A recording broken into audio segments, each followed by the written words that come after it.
Hello YouTube and welcome to an Assetto Corsa extra video. I think this is the first extra video I've done. Well, actually it's not the first extra video I've recorded, but it's the first extra video that's going to go live. Now earlier this week, or at the end of last week, depends on how you see Sunday, we released a video showing the McLaren MP4 13 at Suzuka Circuit. Now I spun a lot in that video and I crashed a lot and I didn't actually get a very fast time out of it. So what I've gone and done is, this is my second time in the car, so you see what you're seeing here is pre-recorded. I did a few laps just to see how to get used to the car, and I'm going to talk over them a little bit, not through all the laps like a review, but I'm going to talk about how to get to grips with this car and what to be aware of, especially with the limitations of Assetto Corsa, and depending on whatever steering wheel you're using and you're driving with. So this is a warm-up lap, so I'm taking it very slow. The important thing to do with this car is make sure that the tyres are up to temperature. That's very important. So you can see it up here.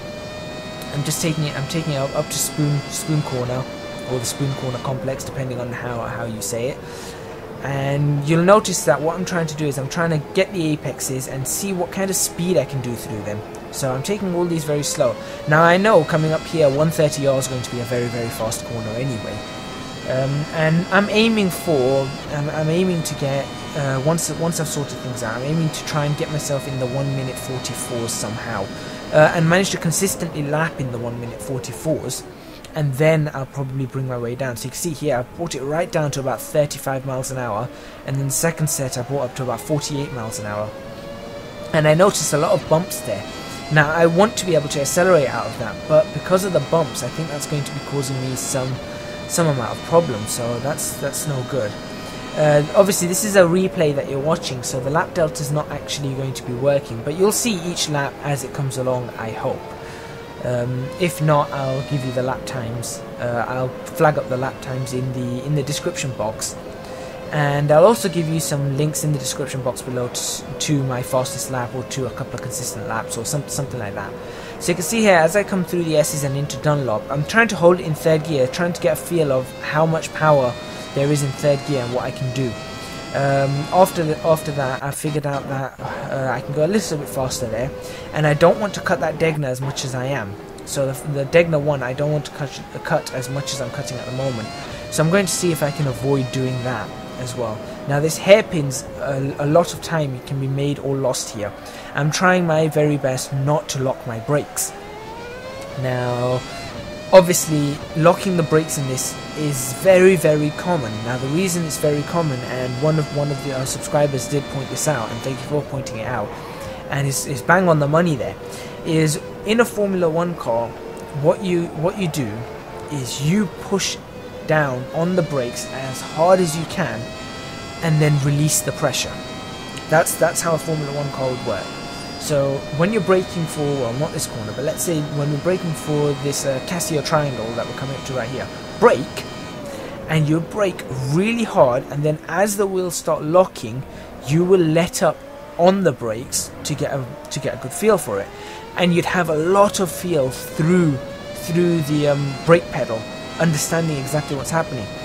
In a simulator, and I guess a really high-end simulator, if I was to build a really high-end simulator, I would possibly manage to, well, I would definitely manage to get some ABS feeling or locking feeling in the brakes, and I'd probably have something very specifically made. But in what we've got right now, so for example with my Logitech G27, as you can see here, I'm taking a few stabs at the corners, trying to understand just how much grip there is available to me. And as you can see, the last lap I set, that was my first flying lap, so 1:48.7, so that's not too bad. But like I was saying, with the brakes, when you press the brakes in full, what's going to happen is the car's just going to lock, and you're going to have no feeling over it. And it's not very progressive, it's just bang, straight on. And that is what's causing problems for us when we're driving to get a good lap time. What I've been doing and what I was practicing is I was tapping the brakes ever so lightly on these, very lightly. Now you can see here I've figured out that okay, I can try and take a little bit more speed there. And I'm doing exactly what Michael Schumacher did, and that's going into the first corner and then letting it coast through the second.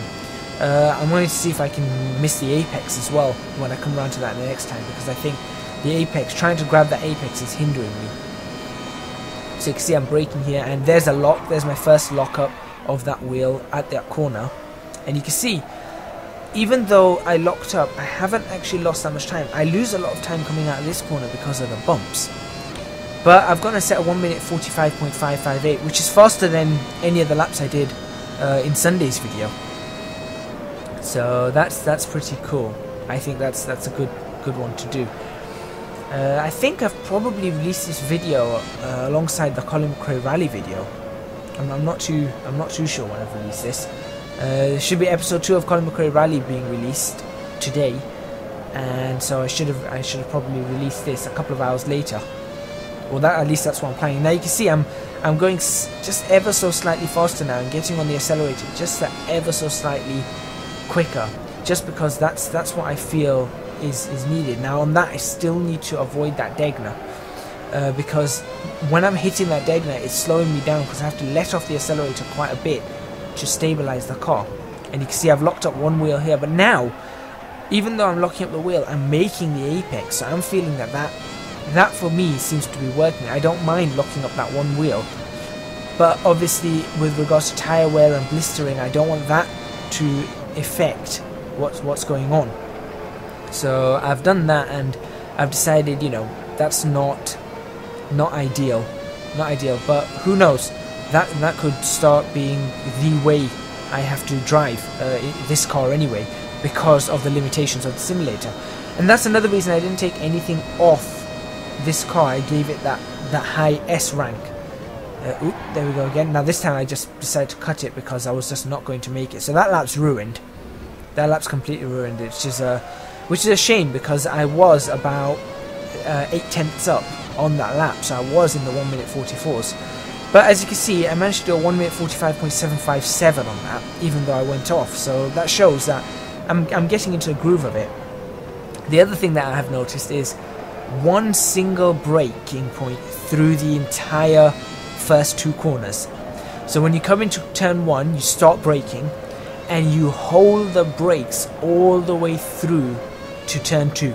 You just don't let go of the brakes, and with that you can actually get a very, very stable corner entry, and your car is very, very stable on turn in.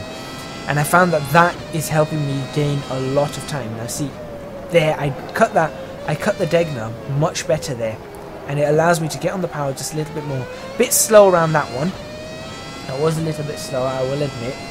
And here, now I've locked the wrong wheel. I locked the the right front wheel when I wanted to lock the left front wheel. By doing that, what I did is I induced a little bit of oversteer on the back of the car, or a little too much oversteer, so I had to ever so slightly counter that. You can see I've just gone slightly wide, but I'm still up on time, and I was doing pretty well, and I didn't lose, well, I lost about 1/10 of a second going wide there, but I haven't lost too much, and this, I think I'm onto quite a good lap. So you can see, again, flat through here. Try not to turn in as much as I am, and you have to brake a little bit early here. So you can see I locked the back wheels there, you heard them, but the front wheels were okay, so it might have been wiser for me to switch the brake bias forward. And I short shifted into third there, and the reason I short shifted into third is to make sure I can get the power down. And take a look at that lap, 1 minute 44.241.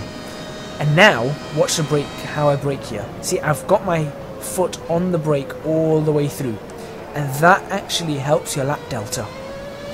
And over here you can see what I'm doing now. I go into 4th gear through the first S, and in the next set I try and hold it in third. This one I went to second just because I went a little bit wide, and because I went wide on that part, I'm going to end up, there you go, in the dirt on this side, and that cost me 0.4 of a second. Yeah, if I remember correctly, that cost me 0.4 of a second, because I was up on my lap time until I got to that corner where I had to downshift into second and ruin the entire entry into Dunlop. So it's very, very important to get those corners right. Over here though, I gained a little bit of time. I clawed about 2/10 back, and at Spoon Corner I lost another 1/10. So I believe the next lap should be coming down to a 144.6 or something like that. 144.643. I can't remember exactly what I got.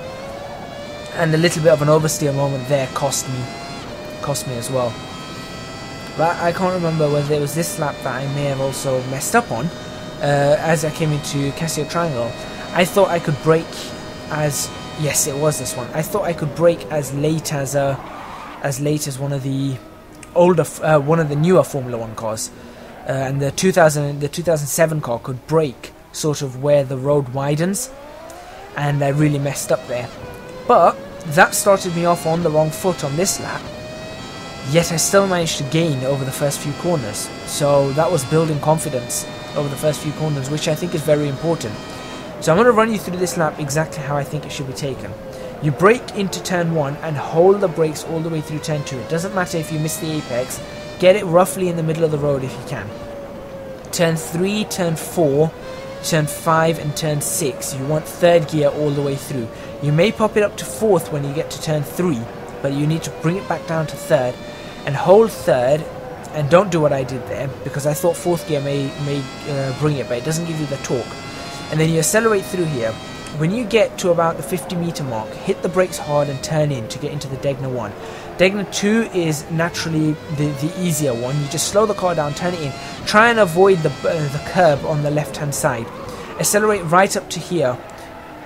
Make sure you brake early. Once you can see the hairpin in the distance, make sure you're on the brakes. Try not to lock up too much and try and get the car aimed straight towards the apex. Let the car oversteer a slight amount. Bring it right up. Bring it up to Spoon Corner. Make sure you brake once you've gone over the crest. Once you go over the crest, brake and let the car coast through all of Spoon Corner.